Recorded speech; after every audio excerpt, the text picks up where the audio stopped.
Agora, irmãos, eu quero dizer que é um grande privilégio para nós estarmos aqui. Este ano, pela graça de Deus, celebramos 60 anos de casamento e também 60 anos de ministério. Eu quero dizer graças a Deus pelo privilégio que Ele nos deu de servir ao Senhor por tanto tempo.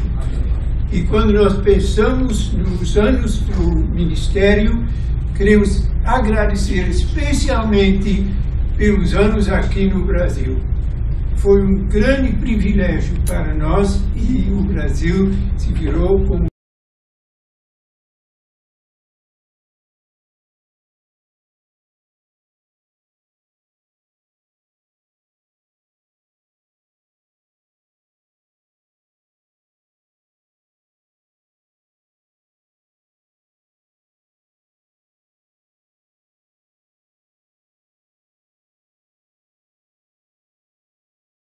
E a minha esposa disse uma vez: Francisco, eu não entendo, porque outras vezes quando eles disseram, vocês vão de mudança, vocês disseram, vamos embora, vamos empacotar, criançada.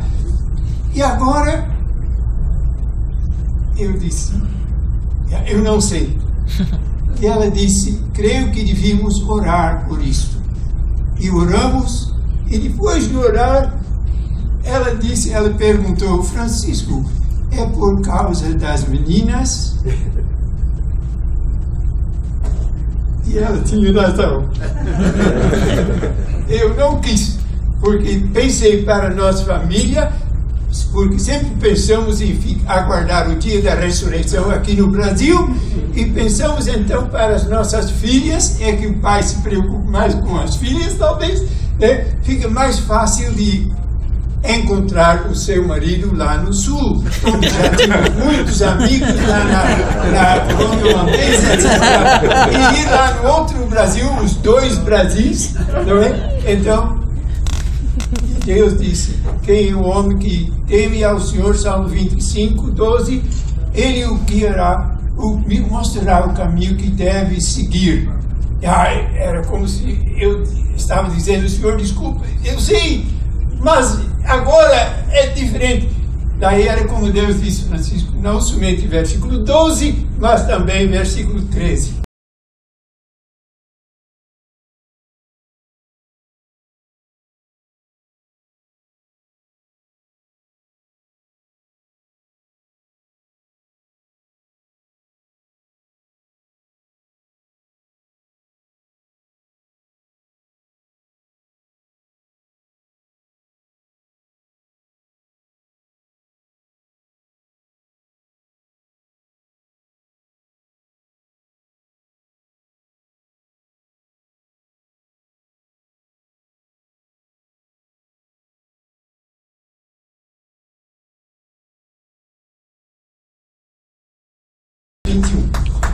Então é uma bênção. Eu digo muito obrigado ao Senhor. E quando Deus guia a sua vida um pouco diferente do que você está pensando e planejando, deixa na mão de Deus. Ele sabe melhor. Agora, eu não vou dizer muito, porque vocês estão cansados, eu mais, quem sabe, mas eu não quero deixar de dizer uma palavra a gente. Eu queria dizer, com a sua permissão, muito obrigado aos irmãos que se conscientizaram da sua grande responsabilidade como curadores dos seminários.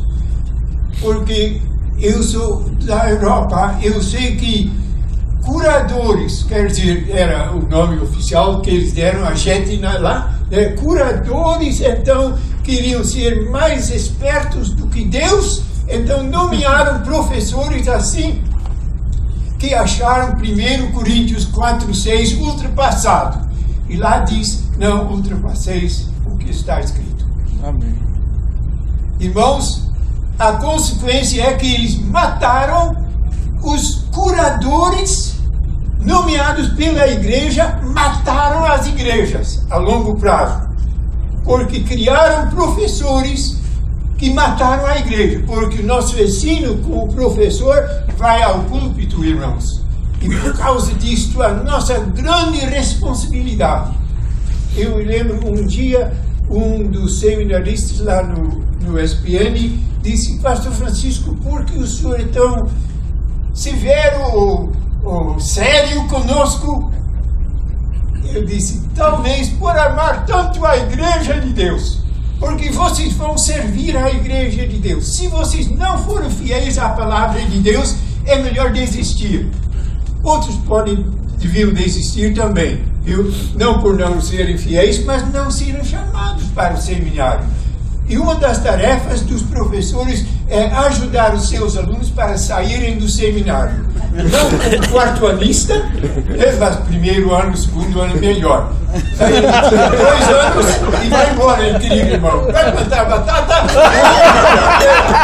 Ou outra coisa, porque eu entendo que essa palavra é um pouco pejorativo, mas então seja advogado, ou dentista, ou comerciante, alguma coisa assim. Porque o dom dele não é pastor. O pastorado é difícil. Um dele é aquela história, talvez, eu me lembrei outra palavra, de um apelido. Eu disse: se o irmão não aguentar, sai do seminário, porque o ministério é muito pior. Muito pior.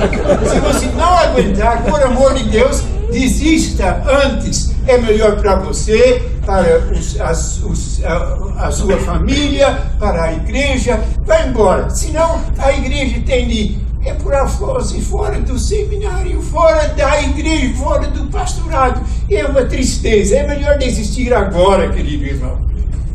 E eu tenho me encontrado vários irmãos que me disseram: ô pastor Francisco, foi tão bom que eu saí do seminário. Eu digo: parabéns, irmão. Ele, crente fiel, servindo ao Senhor Jesus Cristo como comerciante. Eu tinha dito para ele vender sacos de arroz. Mas vai bem. E o ministério é difícil, irmãos. E para nós, professores, é uma das partes difíceis é ajudar os nossos alunos para saírem do seminário antes do 4º ano. Se eles aguentam durante todo esse tempo, então podem se formar. Irmãos, e devíamos orar para que os nossos presbitérios respeitem as palavras dos professores também, porque de vez em quando eles querem proteger o seu candidato. Mas por amor desse candidato, deviam matá-lo há muito tempo. Então seria um grande privilégio para aquele irmão. E daí, honestamente, ajudaríamos os nossos pastores, que muitas vezes estão tão tristes porque não foram chamados, mas entraram no seminário empolgados. E amém, eu digo isto: bem-vindo, irmão, porque foi numa reunião de jovens que ele se entregou ao Senhor Jesus, se dedicou, mas entendeu isto como uma chamada para o pastorado, o que não era, mas era uma chamada para ser um servo fiel do Senhor Jesus onde estiver servindo. Agora, eu vou ser breve. Como pastor reformado, tenho 3 pontos, mas não se assustem, viu? Em primeiro lugar, a nossa tarefa. Depois, o nosso perigo. Em terceiro lugar, a nossa ajuda. Em primeiro lugar, a nossa tarefa. Diz a palavra de Deus em Efésios 4:11. Se os irmãos notam que as minhas mãos tremem, não se assustem, não é que eu estou nervoso, mas é caro velho, treme também, mas agora, diz aqui a palavra de Deus, que Ele mesmo, quase não posso ler mais, Ele mesmo, você tem os meus óculos? Ah, não, eu não. Já tá com óculos. Já que eu tô esquecendo. Só uma festa agora. Já deu. Espera aí. Ah, é o Efésios 4:11. E Ele mesmo concedeu uns para apóstolos. Apóstolos são 12. Outros para profetas, outros para evangelistas. Sentiu? E outros para pastores e mestres. Agora, Calvino pensou que era um ofício separado. Agora, depois então se provou propriamente que era um sinônimo ou um aspecto do pastorado. Pastores são mestres, mas de fato nós somos mestres, e que privilégio de sermos mestres, quem sabe, daqueles que serão mestres. Chamados, diz a palavra de Deus, para aperfeiçoamento dos santos. A nossa tarefa é só para ajudar. Não para formar esses santos, mas porque já foram chamados, para ajudar, formar esses queridos irmãos que vão ajudar os outros para servir neste mundo. Então a igreja, o seminário sempre devia ter esta visão missionária, ver a igreja e atrás da igreja todos aqueles que estão cansados lá fora da igreja. Como diz o Senhor, né? Para servir aos cansados. Quem são esses cansados? Claro, em primeiro lugar, os membros da igreja, mas em segundo lugar também aqueles fora. E quem sabe a sociologia podia nos ajudar nesse ponto. Assim, cada matéria no seminário devia ter esta dimensão missionária. E a sociologia podia, quem sabe, descobrir quem são esses cansados.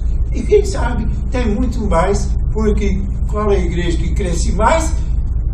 Não são esses neopentecostais, mas ficam assim, tem de entregar dinheiro, finalmente eles ficam tão cansados, e quem sabe você vai ganhar muitas almas para Jesus, porque já são seguidores do Senhor Jesus. Mas quem sabe você possa ajudar esses cansados para aprender a viver da graça. Se nós mesmos temos aprendido a viver da graça, vamos ganhar outros irmãos para viver desta graça. Mas, para isso, precisa de humildade, para viver da graça. E como nós precisamos aprender isso, irmãos? Viver da graça, porque geralmente queremos ganhar alguma coisa, pelo menos. Mas Deus diz, não, foi só a graça de Deus. E é interessante, os irmãos que são meus colegas da faixa etária, eles sabem que de fato foi só a graça de Deus. Diga amém! Amém! Não, eu não sou pentecostal. É que a minha sogra era pentecostal, mas eu nunca disse feliz, foi Adão que nunca teve sogra. Agora, era a nossa tarefa para ajudar esses queridos irmãos chamados para eles servirem a igreja. A nossa tarefa, o nosso perigo, em segundo lugar. Qual é o nosso perigo? Vamos para Tiago. Tiago, e lá Tiago é uma carta bem prática, você sabe. E lá em Tiago 3, se não me engano, 3, versículo 1 diz: Meus irmãos, não vos torneis muitos de vós mestres. Temos 200 quase aqui.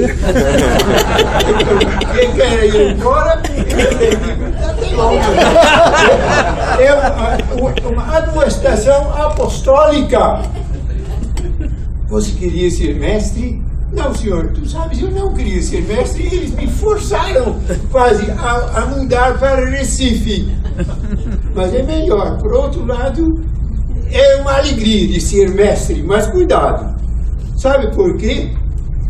Dá para se assustar, sabendo que havemos de receber maior juízo. Quem dos irmãos é professor, levanta a mão. Pode se preparar, irmão. Pode se preparar. Nós vamos receber um juízo especial. Maior juízo. Maior juízo do que seus alunos. Irmãos, você sabe disso? O apóstolo Tiago está nos dizendo, eu sou professor também, mestre, eles dizem, você vai passar por um duplo juízo, porque não somente é crente, mas você também é mestre, ou banca de ser mestre. Meus irmãos, não vos torneis mestres. Eu digo, Senhor, mas por outro lado, tu nos chamas. Por isso eu coloquei aqui este quadro do tabernáculo, que meu pai, querido pai, já há muitos anos na glória, pintou para o ministério. É bem conhecido o tabernáculo, e geralmente lembramos, claro, a cruz do Senhor Jesus Cristo. Mas os irmãos lembram que tinha 5 cruzinhas também. Eu não me refiro àquele livro 5 Cruzes na Selva, sobre aqueles missionários em Equador ou Peru, mas 5 cruzinhas no tabernáculo.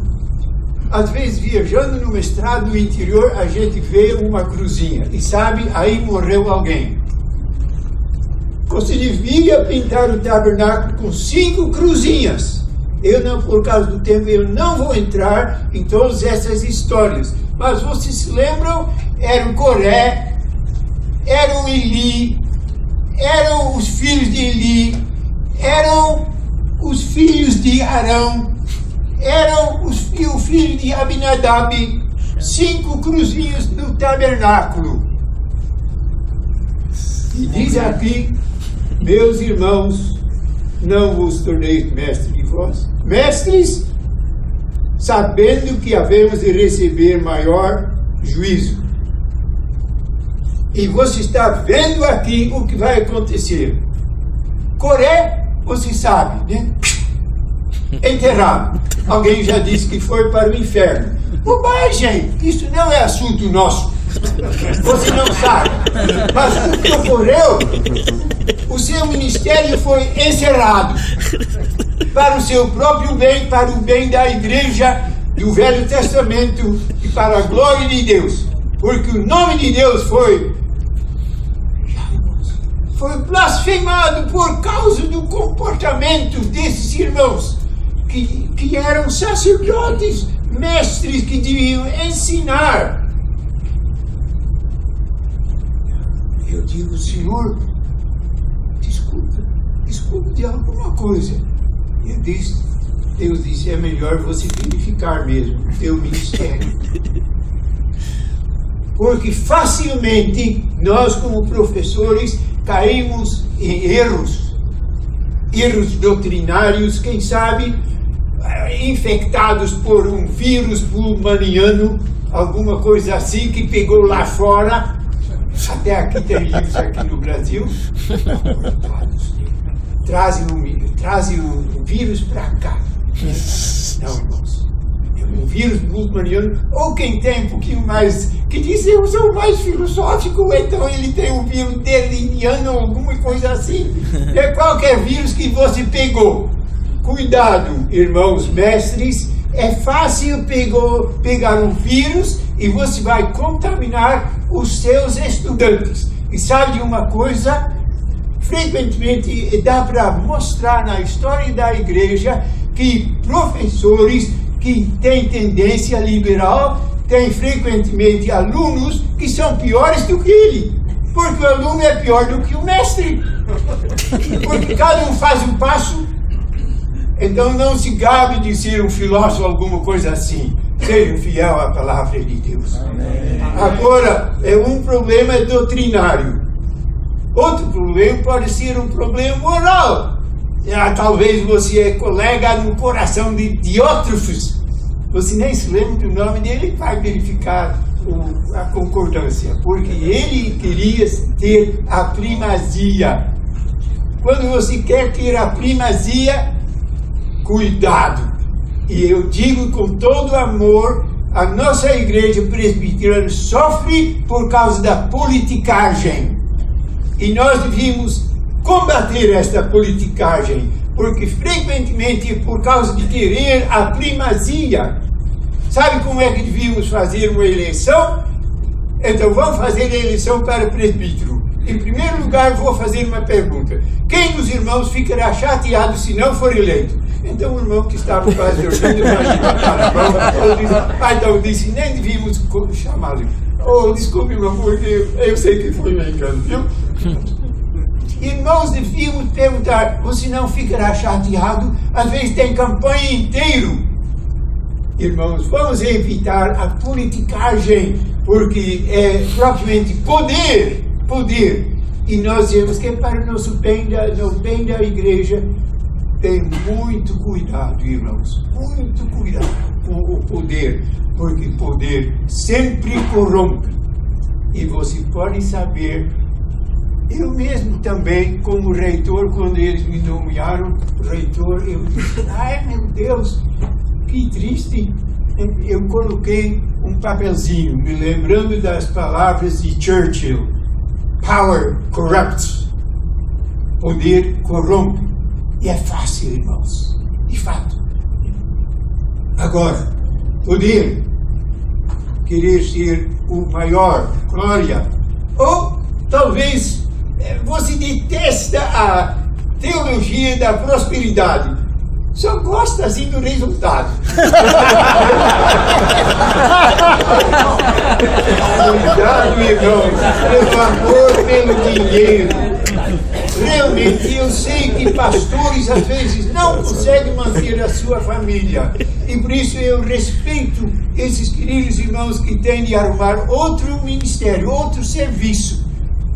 E quem sabe, nós temos em outros países, temos um sistema em que o presbitério, então, paga os salários do seminário, dos pastores, igualmente. Pastor na cidade, um pouquinho mais por causa das despesas extras, e paga também as despesas do pastor no interior. Porque a igreja não tem condições, então paga ele, o presbitério paga ele como se fosse um missionário. Cuidado, porém, com o amor pelo dinheiro. E cuidado também por outro tipo de amor. Irmão, eu sou homem também. Eu sei como tem belezas aqui no Brasil. Mas cuidado, irmãos, quando a dona Porneia está assinando para você pela janela da tua internet. Feche! Irmãos, eu conheço irmãos que são contaminados e eles deviam pegar um revólver e dar um tiro à tela. Mato. Porque você vai para baixo. Você vai para baixo. Você está sendo sugado. Sugado realmente. Você diz, é só uma vez. Não, irmãos. Não faça. Não faça. Problemas assim, doutrinários ou morais, perigos. Mas louvado seja Deus, temos uma ajuda imensa, a palavra do Senhor. E o Senhor Jesus foi para a montanha cedinho. A hora silenciosa é crucial na vida dos crentes, mais ainda na vida dos pastores, mais ainda na vida dos mestres.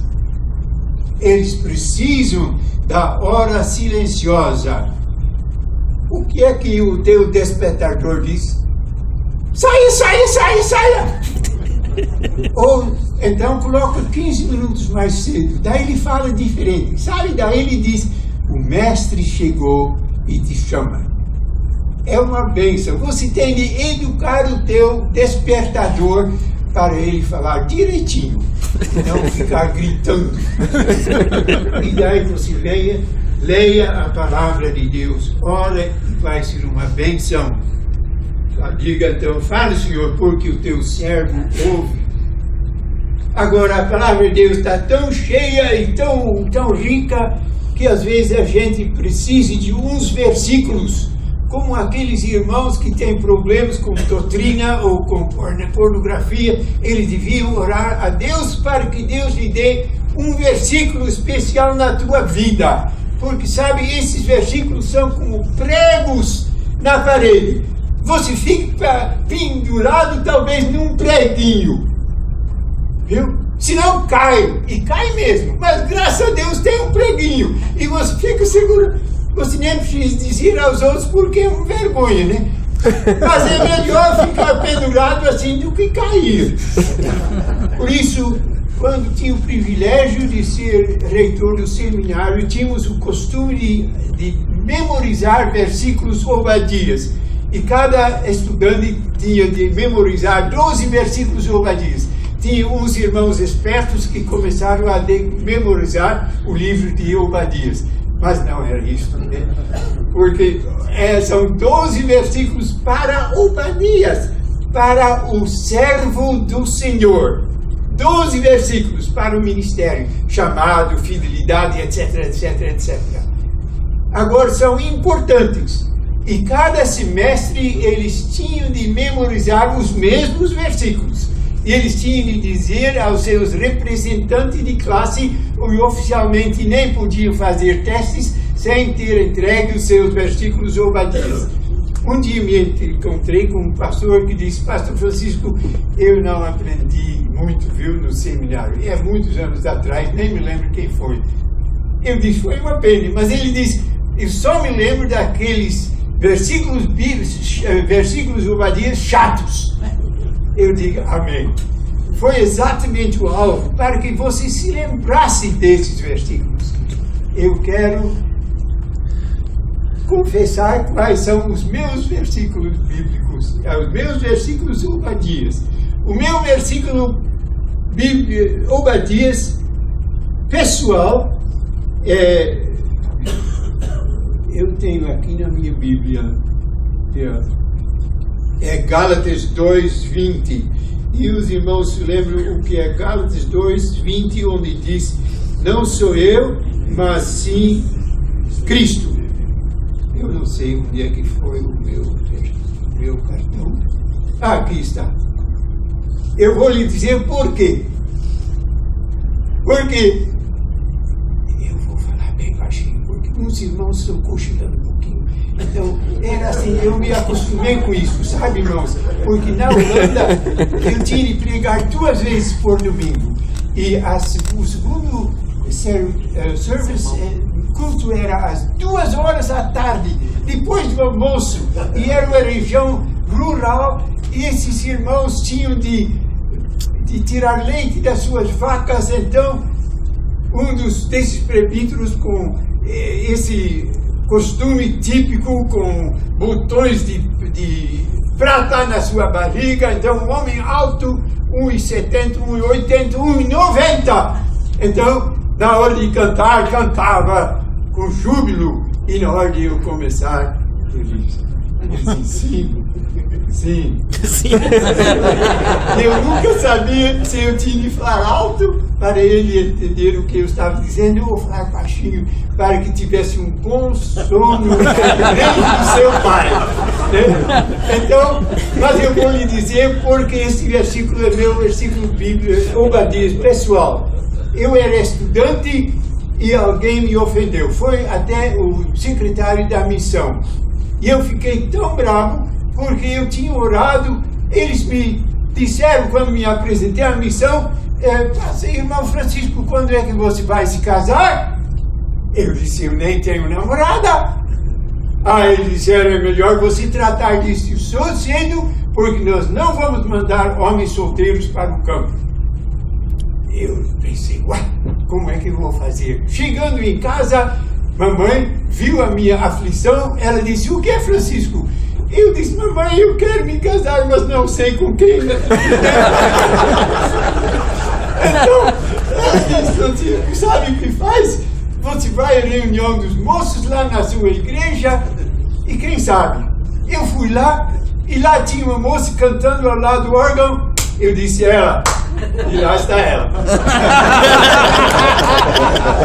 Só como nota de rodapé, ela não ficou tão convencida como eu. Tá bom, mas então eu tinha achado minha esposa, futura esposa, fui à missão, apresentei e eles não gostaram. Mas miséria da cebola. Então eles irmãos, era terrível, eu fiquei tão chocado, fiquei tão bravo. E fiquei tão insultado realmente que percebi que havia um calo crescendo ao redor do meu coração. Eu disse: Senhor, se eu continuar assim, nem vou ser pastor, nem posso ser missionário. Então, uma missionária idosa me mandou esse cartão com o livrinho de Roy Hession, A Senda do Calvário. E foi uma bênção para mim. Não eu, mas Cristo. Eu tinha de aprender de me ajoelhar, me curvar. Foi uma bênção. Não foi fácil, mas aprendi a andar novamente. Consegui terminar, me formei como pastor. Então, depois que Deus nos deu filho, nós, sabendo que esse cartão era muito importante, demos um cartão a cada um dos nossos filhos. E quando a nossa primeira filha se casou, a Adriana, com Paulo Ribeiro, então fomos visitá-lo no casal jovem, assim, no apartamentinho deles, lá no Recife, e lá estava o cartão, pendurado lá embaixo. Eu olhei e disse a Adriana: Adriana, filha, por que é que você colocou esse cartão tão baixo? Ela disse: papai, para ver isto, o senhor tinha de se curvar, não é? Paf, cacetada em cima. Eu disse: muito obrigado. Depois de ser reitor do seminário, me lembrei e coloquei o cartão atrás da porta da reitoria, e de vez em quando o estudante entrava escufando, eu disse: é um assunto pessoal. Disse: sim, pastor. Então fecha a porta, meu filho. Você já viu aquele cartão?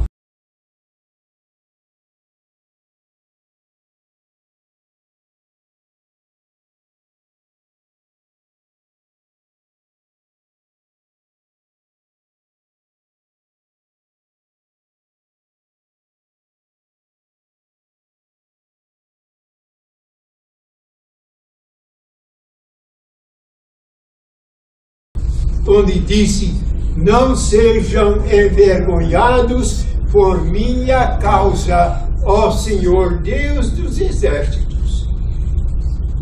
Não sejam envergonhados por minha causa. E tem me ajudado muito, irmãos, para o meu ministério. E o meu versículo acadêmico era 2 Coríntios 10, 5.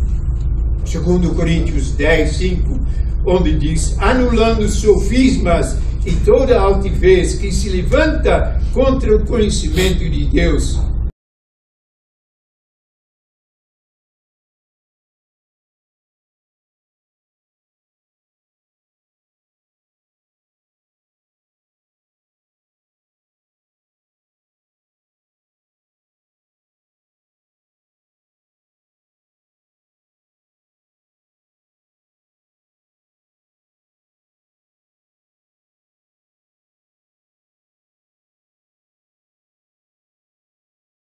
Eu quero me subjugar, porque ali diz, o Paulo usa a palavra assim, usado para escravos. Eu quero me submeter também o meu pensamento à obediência de Cristo, porque pensamentos erram também. Irmãos, e todos esses professores, Hegel e Freud, etc., então, esses professores ficaram tão empolgados com a sua disciplina que se tornaram profetas. E assim, quase profetas, se tornando quase líderes religiosos, como hoje em dia esse Dawkins, o sumo sacerdote do neo-ateísmo, podíamos dizer, hoje em dia. Irmãos, então, o jeito é se subjugar a Cristo. E o que me ajudou muito é a filosofia cosmonômica. Eu espero que a nossa editora um dia vai publicar um livrinho sobre esta filosofia, que mostre que a realidade, irmãos, não está contida num aspecto, mas tem muitos aspectos. Marx sofria de economite. Nietzsche sofreu de poderite. Comte sofreu de sociologite.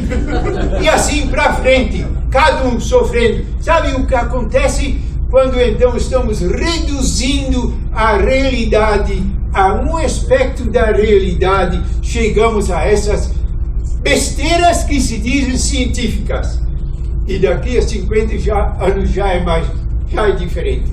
Quando eu estudava pedagogia, tudo era Freud. Depois de uns anos, era sociologia. Depois, outra. Hoje em dia é o materialismo. Irmãos, cuidado.